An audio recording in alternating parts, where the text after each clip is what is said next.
The next thing after we read the file name is to read the file and store the values in an array.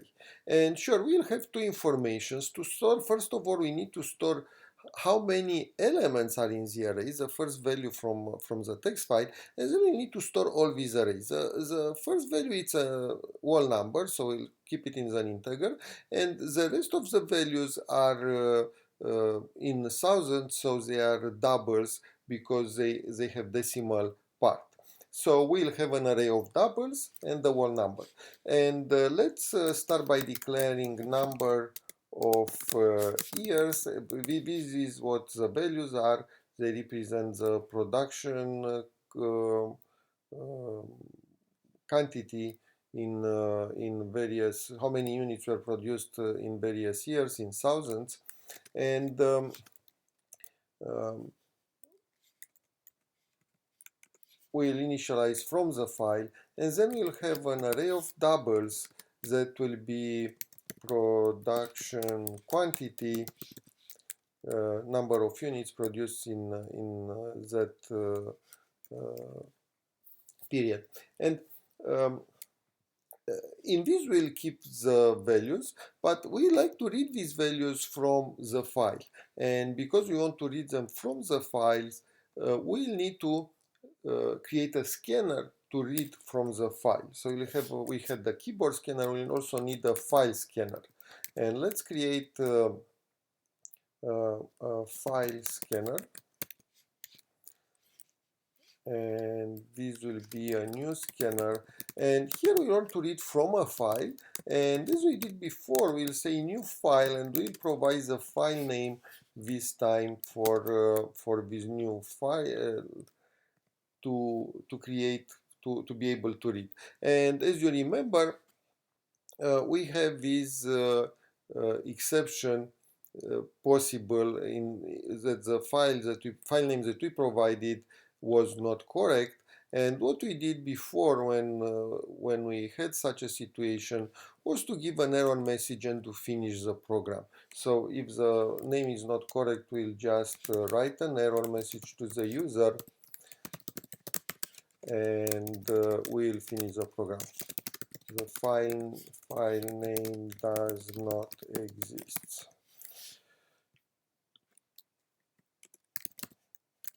Sure, you can ask the user to input again, but because this might have been provided in command line or read, we don't know exactly how was input, so it's much easier just to provide the error message. And to make this file name visible outside our block, we also will need to declare the file scanner outside, even if we'll initialize in this try catch that will catch the error and will allow me to write the error on to the user. Now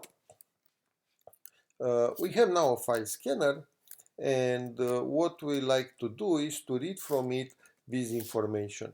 So first thing that we'll read from the file scanner will be an integer that will contains a number of years, and then we want to declare the production quantity array per year, and this will have exactly the size of the length of the number of years that we read. So when I declare the array, I know that in the file there will be the number of years values. For each year will be a value, so that's why now I can declare this array and initialize it with a space in memory, but I haven't initialized the values. So next thing that we need to do is to read the values from the array, and we'll read them one by one. We'll use I as an index. It's typical for arrays, and we'll go up to the number of years, and we'll increment the value each time. And then what we want to do is to read the next value from the file scanner, and this will be an X double. So as we had next int, I can read doubles from an array with next double. And I know that I have them because if not, I will get, the Java will throw an error, but it must be there if the file is correct.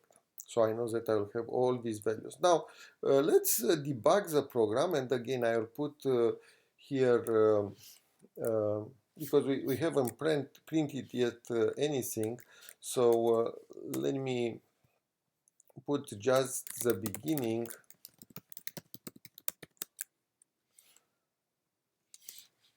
and here we'll put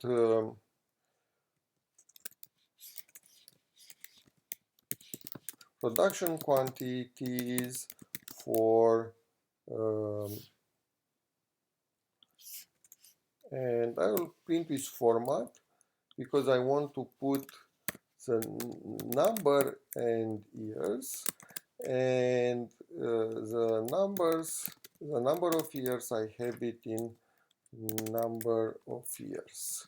So this will print like before the table. I will print what I want to do, but I will stop. I will not do the printing here.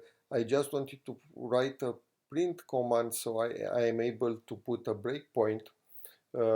Another way to do it is to just have a breakpoint to close the file scanner, something that we'll also need to do, and we'll put a breakpoint here when we close the file scanner. Why we need to do that? Because if I don't print the values, when I debug the program, I want to be able to see the values in the um, debugger, and as you see here, I have all these values in 36 values from 0 to 35 read in the array of production quantity, and the number of years 36 was read in the number of years. So our program worked fine.